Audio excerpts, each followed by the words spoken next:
तर आज आम्ही चाललोय विशाळगडला आणि जरा सकाळी लवकरच निघालो आणि जात असताना वाटेत मध्येच नाश्ता केला आणि जायला निघालो. पहिला आमचा पॉईंट होता तो म्हणजे पावनखिंड. आज जरा पावनखिंडवर गर्दीच होती कारण 2-3 दिवस सुट्टी असल्यामुळं गर्दी होती, पण आम्हाला सगळं व्यवस्थित बघायला मिळालं. बिगड्या डोंगरच राहणार चाकर शिवबाच होणार. बिगड्या डोंगरच राहणार चाकर शिवबाच होणार.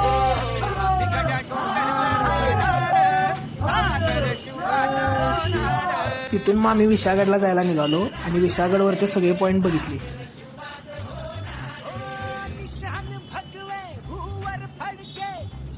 आणि तिथून आम्ही आंब्यातून खाली आलो. येत असताना आंब्यातले पॉईंट केले, जसं की कोकण दर्शन, सह्याद्री कडा. आणि खाली आल्यानंतर आंब्यात जेवलो आणि कोल्हापूरला यायला निघालो. तर मित्रांनो, हा मिनी ब्लॉग कसा वाटला कमेंट करून सांगा आणि लवकरच भेटूया एका नवीन मिनी ब्लॉगमध्ये.